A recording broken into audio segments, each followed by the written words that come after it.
So today I'd like to talk to you about press releases and what makes a good press release. Now, typically people think that they have a product announcement, a new feature, and they think that it warrants a press release. Well, that is possibly true, but not always. A new feature or product isn't that exciting to an editor. It's very exciting to you, but you need to move that feature or new product on and think about what problems it solves for the audience that it's targeting. So you need to think about how to make that press release interesting. And you've got a couple of challenges when you're putting a press release together. So it needs to appeal to the editor.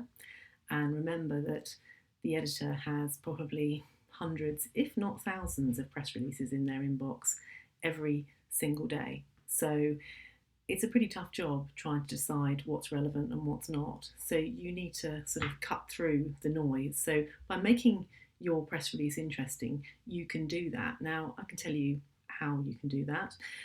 Things like research, stats, perhaps some sort of human interest angle, how it's solved a problem for a particular individual or company, or perhaps there's a bit of drama, perhaps there's something controversial, a controversial piece of news that you could link it to make it more relevant. But a press release about a new product or a new award is not interesting on its own.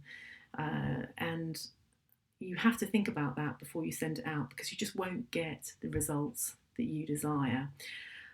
Second tip here is how to put a press release together.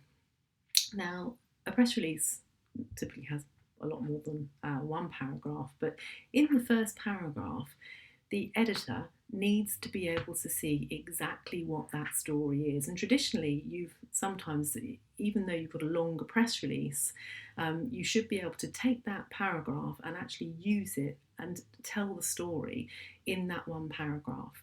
And in that paragraph, you need to aim to tick off all of these things. The who, so who it is who's announcing it. The what it is that's being announced. The when it's happening, so is it timely, and the how. The how is how it solves problems, how it addresses the challenges that perhaps people are facing in the market, what it is that makes it interesting.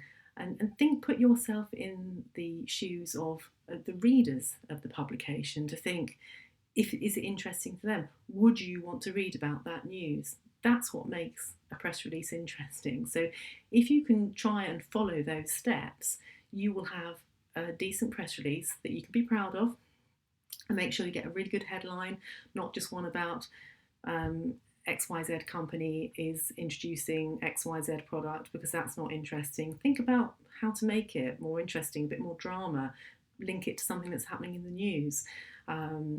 All of those things help make it, set it apart, make it more interesting.